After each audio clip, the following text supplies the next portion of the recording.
Aí que a Globo está procurando Lula Mandela como se não houvesse amanhã, né? Nessa edição eu pretendo abordar com vocês, com algum detalhe, a história da construção de uma imagem de um herói que de herói não tinha nada, que foi o Mandela. Fica comigo até o fim dessa edição, que você vai gostar muito, ou ficar estarrecido com o nível de doutrinação ideológica que eu e você sofremos e que nossos filhos e netos não fugirão à regra. Por isso que é tão importante você se fazer presente, principalmente na educação de seus filhos e netos, tá?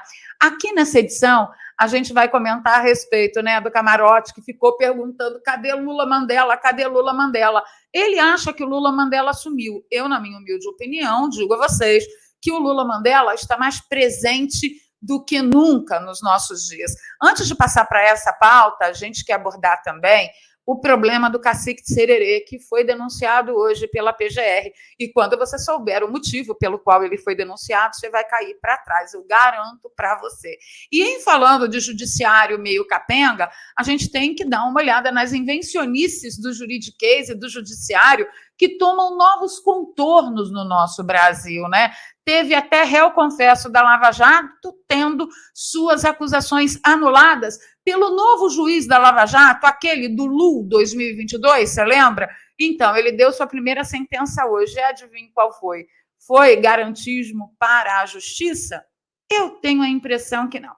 Então, vou pedir agora o like logo no início do vídeo, que ajuda pra caramba o canal, que você compartilhe nas suas redes sociais e nos grupos de Telegram e Zap Zap. E se você é novo por aqui, se inscreva e ative o sininho. Fazendo assim, você ajuda a gente também. Vamos comentar a respeito do Brasil, né, gente? Tem aquela coisa de quando o diabo não está, ele manda o assessor, ele manda o secretário, e no caso de Cerveró, ele manda o sócio para ser chefe jurídico da Petrobras. Vamos lembrar que Cerveró é réu confesso na Lava Jato?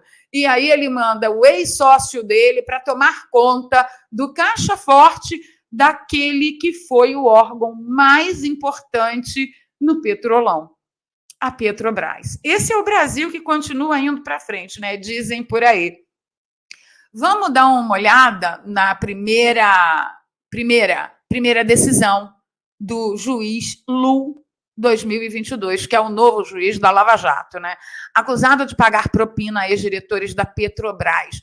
O que ele fez? Anulou as acusações. Claro que o Ministério Público pode recorrer da decisão, tá? Mas a grande verdade é, em sua primeira sentença proferida no âmbito dos julgamentos da Operação Lava Jato, o juiz Eduardo Fernando Apio, da 13ª Vara Federal de Curitiba, absolveu o réu Raul Schmidt Júnior no sábado, dia 20, acusado de pagar propina a ex-diretores da Petrobras. Meu, cara está trabalhando de sábado. Olha só que decisão valiosa essa, né? As investigações contra Schmidt tiveram início em 2015, ele foi preso em 2016 em Portugal, na 25ª fase da Lava Jato e deixou a cadeia em 2018. Então, temos aí... Esqueça, ele foi inocentado. Enquanto isso, a PGR denunciou o cacique de Sererê ao STF. Olha só, a Procuradoria-Geral da República... Gente, senta e segura na cadeira. A Procuradoria-Geral da República denunciou ao Supremo Tribunal Federal o indígena José Acácio Sererê Chavante por incitação a atos de manifestação. A PGR também afirmou à corte que não há mais motivo para mantê-lo preso. Ele foi condenado pelo quê? Foi denunciado pelo quê? Incitação a atos de manifestação. Desde quando isso é crime no Brasil? Ou seja, isso aqui é uma abertura para abrir um precedente jurídico, abrir uma jurisprudência para que, se você é a favor da luta de alguma pauta ser feita na rua através de manifestações, e se o governo totalmente democratina não quiser ou não gostar, você pode ser denunciado pela Procuradoria-Geral da República por incitação a atos de manifestação. Gente, onde que eu estou? Que país que eu estou vivendo? Que nome que é esse país? O que eu tenho certeza é o nome do regime que voga nesse país, né? Agora, esse país, o nome dele, esse não é o meu Brasil. Eu acho que não. Bom, Vamos falar da procura incessante do povo da Globo News, ao Lula Mandela. E aí vocês vão entender que, além de mau caráteres, esses, né, formadores de opinião, pseudo-formadores de opinião, eles são muito burros. Olha só o que resulta uma doutrinação educacional. Vamos lá. Hoje o governo está numa situação extremamente delicada. Quando a gente conversa com os ministros, de uma fragilidade enorme, uma articulação política capenga, existe um clima de desespero e disputa dentro do Palácio do Planalto. O único consenso é que não há governabilidade. Então, existe, de fato, uma situação extremamente grave e o governo reconhece isso e não sabe como agir. E um Lula desanimado. Já tinha tido uma crise do AgriShow, o AgriShow tinha ficado emparedado. Não, foi uma aí depois o Lula vem, depois já estava tudo ali pacificando o AgriShow, pedindo, pelo amor de Deus, desculpa, vamos resolver, acabou tudo. O momento do governo pegar e dizer, tudo bem, vamos pacificar. Aí o Lula vem e chama o pessoal de fascista. Então, assim, é um Lula palanqueiro que está ainda com viés de dividir o país, briga com a Ucrânia, com os Estados Unidos, com os países democráticos. Tá tudo errado. Existe uma preocupação enorme dos ministros com o discurso do Lula descalibrado. Tá descalibrado. Dentro do governo, Flávio. Eles estão desesperados. E ninguém segura o Lula. Aí ele fala aqui, né, nesse mesmo vídeo, cadê o Lula Mandela? Gente, eu quero compartilhar com vocês um artigo do Jus Brasil que eu achei muito fiel a tudo que a gente tenta passar para vocês de quem realmente foi Mandela. Mas o artigo é muito extenso e eu pensei alguns trechos só para vocês terem ideia e eu vou deixar o link desse artigo aqui, tá? Ele começa falando assim, ó. O inimigo do meu inimigo não é necessariamente meu amigo. Os infames bolcheviques de Lenin lutaram contra a cruel tirania czarista dos Romanov. Seus métodos eram horrendos, vitimando inclusive crianças inocentes da família real. Ao assumir o poder, Lenin e seus sucessores perpetraram horrores inauditos contra o povo. Análogamente, Nelson Mandela lutou contra o Partido Nacionalista da África do Sul, que impunha o grotesco sistema de políticas racistas, conhecido como apartheid. Seus métodos foram diabólicos. Uma vez no poder, Mandela, ele e seus assessores espalharam o terror pelo país e seu objetivo era o mesmo que o de Lenin. Ele foi essa palavra aqui que eu não posso falar. Seu modus operandi incluía o uso de minas de explosivo contra civis inocentes, finalização de negros não alinhados à sua causa, incêndios contra negócios cujo proprietário era negro, greves e boicotes incitados através de coerção e tortura. Aterrorizavam as mesmas pessoas que dizia estar libertando da tirania do apartheid. Qualquer semelhança não é mera coincidência. Uma luta armada contra os membros criminosos do Estado e que não ceife vidas inocentes é legítima defesa. Santo Agostinho de Hipona dizia que uma guerra justa é aquela que castiga uma injustiça, mas a doutrina de guerra justa, derivada do pensamento de Hugo Grotius, estabelece importantes limites éticos a respeito do jus in bello, quer dizer, justiça na conduta da guerra, coisa que nossos generais parece que também já esqueceram, né?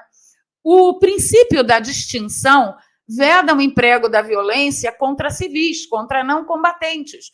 Mandela não observou princípio ético algum. Como disse Aida Parker, compaixão e sentimento pela condição humana não tinham papel nas ações de Mandela. Oficialmente membro do Congresso Nacional Africano, CNA, Mandela também fazia parte do Partido Comunista da África do Sul.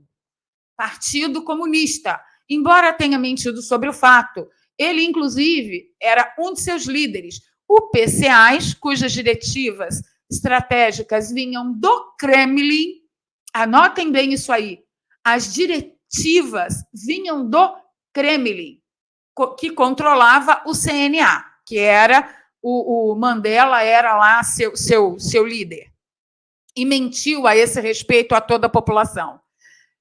explorava o triste quadro de segregação e opressão racial, não para ajudar os negros, mas para levar adiante uma revolução comunista.